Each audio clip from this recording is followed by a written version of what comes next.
오늘 정오 뉴욕 업스테이트를 연결하는 타판지 브릿지에서 공사를 하던 대형 크레인이 붕괴되는 사고가 발생했습니다. 뉴욕 한인회와 뉴욕 총영사관 사이 광복절 행사를 두고 빚어졌던 갈등이 마무리됐습니다. 뉴저지 펠팍의 인허가 관련 비리 혐의로 기소된 부동산 개발업자 고정생 씨에게 보호 관찰형이 내려졌습니다. 뉴욕주 상원 16선거구 민주당 예비선거에 출마한 정승진 전 민권센터 회장이 6개월간 선거자금으로 $200만 모금했습니다. 흑인 대통령 시대에도 불구하고 미국인의 3분의 2는 흑백 갈등에 진전이 없었다고 대답했습니다. 이상은 이 시각 주요 뉴스입니다.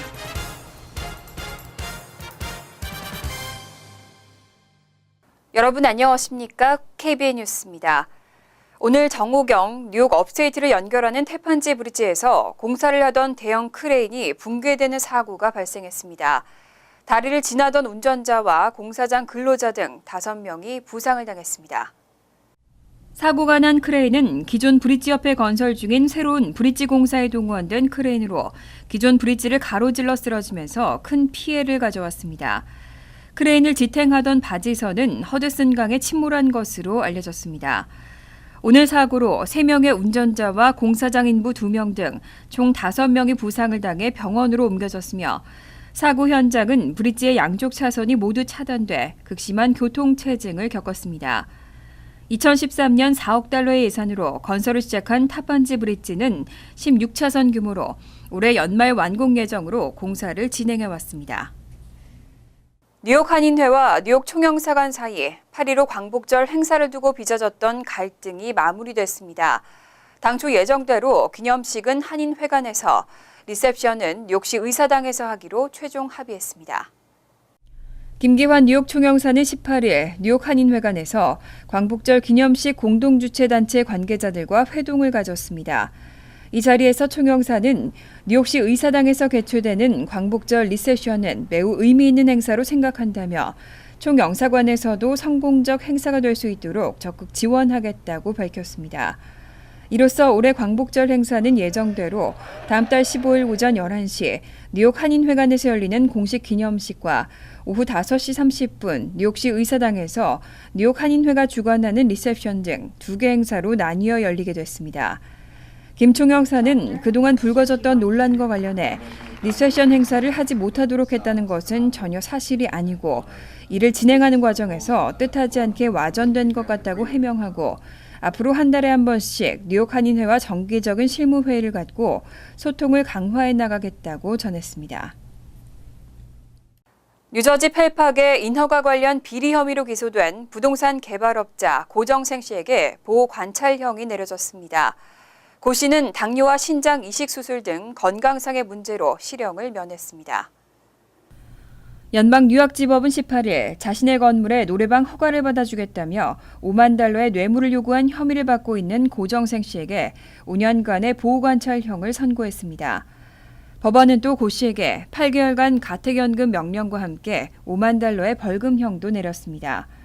검찰에 따르면 고 씨는 지난 2010년 10월 자신이 소유한 펠팍 브로드 애비뉴 선상 건물에서 노래방 운영을 희망하는 한인 A씨와 만나 리스 계약을 체결했습니다. 이 과정에서 A씨가 노래방 운영에 필요한 허가증을 발급하지 못하자 고 씨는 펠팍타운 관계자에게 허가증을 받아주겠다며 $50,000의 뇌물을 A씨에게 받아 펠팍타운 관계자에게 제공하려고 한 혐의입니다. 법원은 고 씨가 최대 5년 실형을 받을 수 있었지만 당뇨를 앓고 있고 신장 이식 수술을 받은 점 등 건강상의 문제를 감안해 실형 대신 보호관찰형을 내린 것으로 알려졌습니다. 한편 고 씨에 대한 재판이 마무리되면서 한인사회에서는 펠팍 인허가 관련 비리와 관련해 검찰 수사선상에 올라 있는 용의자들에 대한 대규모 기소 사태가 이어질지 긴장감이 커지고 있습니다. 뉴욕주 상원 16선거구 민주당 예비선거에 출마한 정승진 전 민권센터 회장이 6개월간 선거자금으로 $200만 모금했습니다. 선거자금 모금으로는 경쟁자인 토비엔 스타비스키 현역 의원을 제쳤습니다. 18일 뉴욕주 선거관리위원회는 선거자금 7월 중간 보고 내역을 발표했습니다. 내역에 따르면 정승진 후보는 올 1월 12일부터 7월 11일까지 약 6개월 동안 20만여 달러를 모금했습니다. 반면 올해 구선에 도전하는 스타비스키 의원은 같은 기간 총 모금액이 10만여 달러로 정 후보의 절반 수준에 그쳤습니다. 정 후보는 그동안 한인사회를 중심으로 선거자금 모금에 총력을 쏟아왔습니다. 지난 2014년 예비선거에도 출마했던 정 후보는 당시 막판 자금 부족으로 판세 뒤집기에 실패한 경험이 있습니다. 현재도 보유자금 면에서는 스타비스키 의원이 정 후보보다 다소 많은 편입니다. 정 후보는 그동안 선거 홍보 비용 등으로 6만여 달러를 지출하고 현재 총 13만 6천여 달러를 가지고 있습니다. 반면 스타비스키 의원은 아직 본격적인 선거 홍보에 집중하지 않아 4만 8천여 달러만 사용했고 지난해 하반기 때 모금된 후원금을 합치면 현재 15만 5천여 달러를 갖고 있습니다. 정 후보 한인 후원회를 이끌고 있는 송정훈 공동회장은 한인 커뮤니티에 적극적인 후원이 절실한 시점이라고 강조했습니다. 17일 루이지애나주 베턴루지에서 발생한 경찰관 총격 사건은 사전에 치밀하게 계획된 범죄인 것으로 조사됐습니다. 또 용의자는 평소에도 SNS에 경찰에 대한 분노를 드러낸 것으로 확인됐습니다. 마이크 에드먼슨 루이지애나주 경찰국장은 18일 AP통신과의 인터뷰에서 이라크 파병 해병대원 출신인 흑인 용의자 게빈 유진롱이 경찰관의 표적으로 범행을 저지른 것이 분명하다고 밝혔습니다. 이날 공개된 당시 범행 현장의 감시 카메라 기록에 따르면 범인은 사건 당일 검은 옷에 복면을 착용한 채 쇼핑센터 인근에 매복해 있다가 오전 9시 40분쯤 신고를 받고 출동한 경찰관을 조준 사격해 3명을 살해하고 3명에게는 부상을 입혔습니다. 이후 범인은 경찰과 총격전을 벌인 끝에 경찰 특수기동대 총격으로 현장에서 사살됐습니다. 범인은 범행에 커네티컷 총기 난사와 올랜도 총기 테러 때 사용된 것과 같은 AR-15 공격형 반자동 소총을 사용한 것으로 나타났습니다. 한편 경찰에 따르면 범인 롱은 흑인 분리주의 운동에 심취해 흑인 자치국가 수립을 주장하는 워시토 네이션 회원에 가입해 있었고 트위터와 동영상 등을 통해 흑인들에 대한 경찰의 태도에 분노를 표출하면서 폭력이 정답은 아니지만 하나의 해답은 될 수 있다고 주장한 것으로 알려졌습니다. 흑인 대통령 시대 속에서 미국의 흑백 갈등은 얼마나 진전됐을까요? 설문조사 결과 응답자의 과반수는 진전이 없거나 오히려 악화됐다고 대답했습니다. 퓨 리서치 센터는 지난 2월 29일부터 5월 8일까지 전국 3,769명을 대상으로 흑백 갈등에 대한 설문조사를 실시했습니다. 최근 발표 결과에 따르면 오바마 대통령이 취임한 후 8년간 흑백 갈등 해소에 진전이 있었느냐는 질문에 대해 미국인 3분의 1만이 그렇다고 대답했습니다. 반면 악화됐다는 응답은 25%였고 28%는 노력은 있었지만 진전이 없었다는 회의적인 입장을 밝혔습니다. 흑인 대통령 시대가 열렸지만 역설적으로 흑백 갈등은 악화됐음을 보여주는 지표입니다. 인종별로는 갈등 해소 진전 여부에 대해 그렇다고 대답한 흑인은 51%였지만 백인의 경우 28%에 그쳤습니다. 오히려 백인의 경우 흑백 갈등이 악화됐다는 응답이 32%에 달해 오바마 행정부가 흑백 갈등 문제 해결에 실패했다고 보는 시각이 두드러졌습니다. 또 백인의 경우 38%는 이미 흑인에게 백인과 동등한 권리가 부여됐다고 답했지만 흑인의 경우는 단 8%에 그쳤습니다. 한편 갈등의 골이 깊어지고 있는 데에는 경제와 교육 분야의 불평등이 주요 원인으로 꼽혔습니다. 전문직 취업 비자의 쿼터 부족난이 해마다 반복되고 있습니다. 여기다 석사 이상 학위자의 H-1B 채용 규정을 대폭 강화하는 법안이 추진되고 있는데요. H-1B 문턱이 갈수록 높아지고 있습니다. 공화당 데럴 라이사 의원은 지난 14일 미국인 일자리 보호 및 증대 법안을 연방 하원에 발의했습니다. 이 법안은 연방 이민국적법의 H-1B 법 조항에서 소위 면제 대상 H-1B 비민 노동자 규정을 바꿔 석사 이상 학위자가 면제 대상 H-1B 수혜를 받기 위해서는 연간 임금이 10만 달러 이상이 돼야 한다는 내용을 담고 있습니다. 즉 연간 임금이 10만 달러를 넘지 못하는 석사 이상 학위자는 면제 대상 H-1B 노동자가 될 수 없도록 임금 기준을 크게 높였습니다.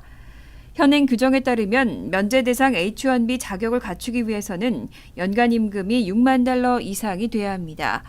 따라서 이 법안이 제정되면 석사 이상 학위를 가진 외국인들은 H-1B 비자를 스폰서하는 고용주로부터 연간 10만 달러 이상의 임금을 제한받지 못하면 B쿼타 2만 개 적용을 받는 H-1B 비자 취득이 어려워질 수 있습니다.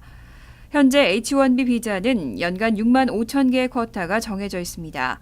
하지만 석사 이상 학위자에게는 B쿼타 2만 개도 할당돼 있어 학사 학위자에 비해 H-1B 취득 가능성이 훨씬 높은 편입니다.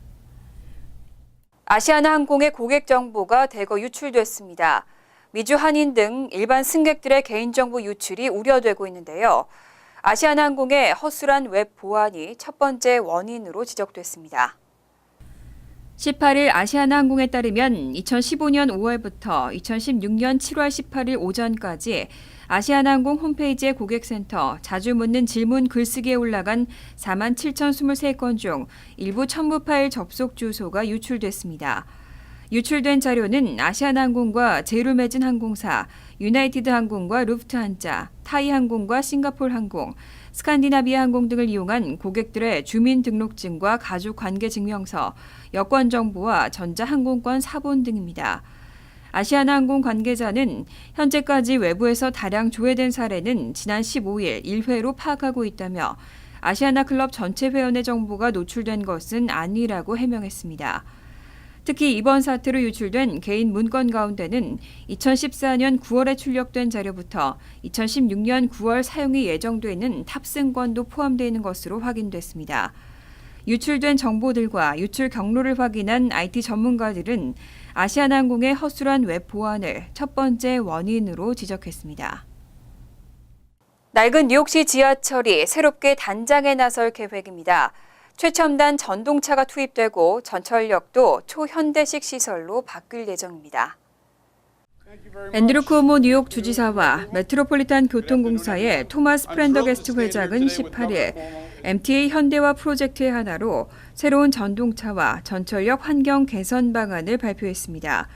우선 MTA는 뉴욕시 지하철 노선에 최첨단 전동차 1,025대를 도입할 계획입니다. 이 중 750대는 전동차들 간 사이가 뚫려 있는 오픈카 엔드 형식으로 디자인됩니다.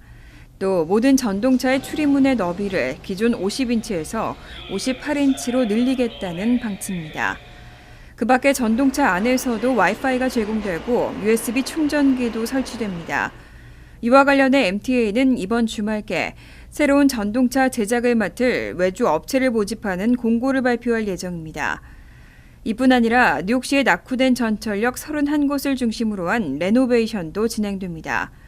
또 170여 개 전철역에는 실시간 전철 운행 정보를 알리는 전광판과 전철역 내 와이파이, 새로운 실내 디자인 등이 추가됩니다. MTA는 2018년까지 전철역 시설 개선 공사를 모든 노선에 대한 최첨단 전동차 투입은 2023년께 마무리하겠다는 계획입니다.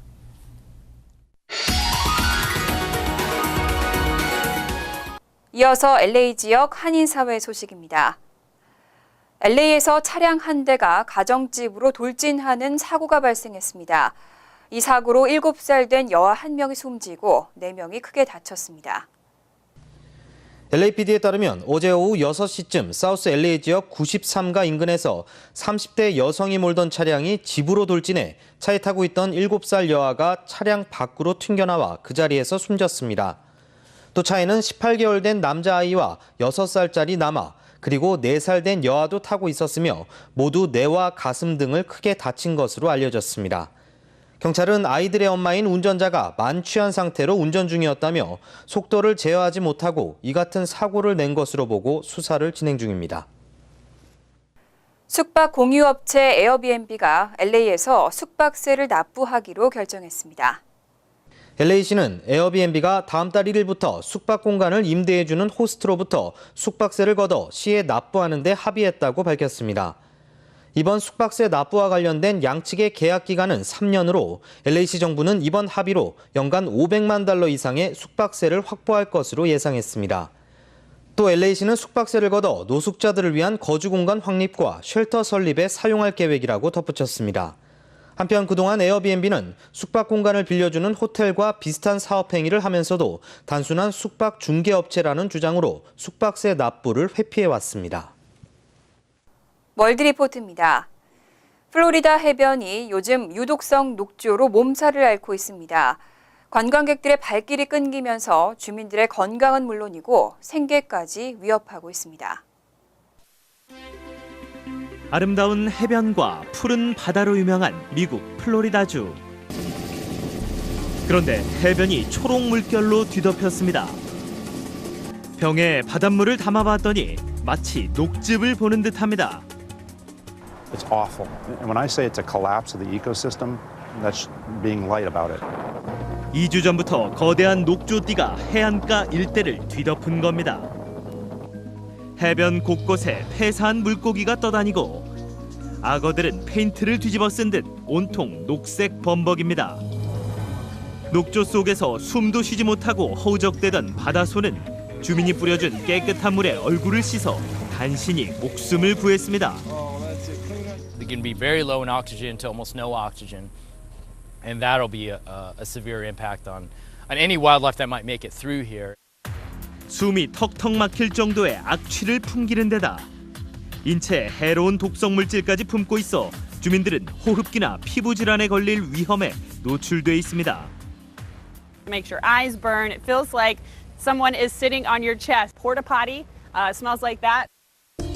관광업으로 생계를 이어온 주민들은 당장 먹고 살 길도 막막해졌습니다. 여름 성수기를 코앞에 두고 관광객들의 발길이 뚝 끊기면서 해변엔 적막감만 맴돌고 있습니다. It's devastating. It's heartbreaking. We're down at least 50% over the week, 50 to 70%. 사상 최악의 녹조 현상은 내륙의 대형 호수에서 시작됐습니다. 따뜻한 날씨 속에 주변 농장에서 호수로 비료가 흘러들면서 녹조가 발생했는데 호수물을 바다로 방류하면서 녹조가 걷잡을 수 없이 확산된 겁니다. So the nutrients are coming with the fresh water. And so that combination plus warm temperatures is going to create the conditions to cause these kinds of conditions. 때문에 주민들은 이번 참사는 자연재해가 아니라 인재라며 연일 시위에 나서고 있습니다. We want our waters back. You know, it's summer, it's the 4th of July weekend. 플로리다주 정부는 호수 주변 4개 지역에 비상사태를 선포하고 녹조 제거에 총력을 다하겠다고 밝혔지만 올여름 내내 녹조가 계속될 가능성이 크다는 전망이 나오면서 주민들의 한숨은 깊어지고 있습니다. 간추린 소식입니다. 뉴욕 뉴저지주 일원 한인 학생 7명이 내셔널 메릿 장학생에 추가 선정됐습니다. 내셔널 메릿 장학재단은 18일 대학 후원 장학생 2차 명단을 발표하고 선발 학생들에게는 최대 4년 동안 1인당 연간 $500에서 $2,000씩 장학금이 지급된다고 밝혔습니다. 추가 장학생을 한인 추정 성씨로 분류한 결과 뉴욕과 뉴저지에서 2명과 5명의 한인 학생이 포함된 것으로 나타났습니다. 해외 한글학교 교사의 역량을 높이기 위한 온라인 연수 과정이 개설됩니다. 재외동포재단은 각국 한글학교 교사 중 90명을 선발해 오는 8월 29일부터 인터넷으로 한국어 문법, 은문론, 한국 문학과 역사 등의 프로그램을 제공한다고 밝혔습니다. 연세대 한국어교사연구소, 디지털 서울문화예술대학교 국제언어교육원에서 강의를 진행합니다. 지원서는 거주국 공간을 통해 재외동포재단으로 제출하면 됩니다. 어제 오전 뉴저지 플레인필드에서 맨하튼으로 향하던 뉴저지 트랜짓 114번 버스가 패터슨에서 출발한 190번 버스를 뒤에서 들이받았습니다. 이 사고로 버스 운전사와 승객 등 20여 명이 경미한 부상을 입었습니다. 다행히 사망자나 큰 부상자는 없는 것으로 전해졌습니다. 하지만 뉴저지 트랜짓 버스 운행 시간은 최소 30분 이상 지연돼 승객들이 불편을 겪었고 출근길 차량들이 극심한 혼잡을 빚었습니다. 등록금 인상으로 학생들의 부담은 높아지고 있지만 뉴욕 주립대 총장들의 고액 연봉과 보너스는 여전한 것으로 나타났습니다. 크로니클 오브 하이어 에듀케이션 자료에 따르면 뉴욕 주립대 총장들의 중간 연봉은 43만 $1,000로 지난해에 비해 4.3%나 올랐습니다.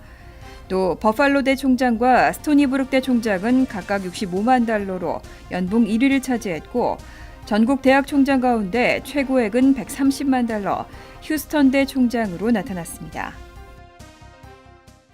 환율과 증권 소식입니다.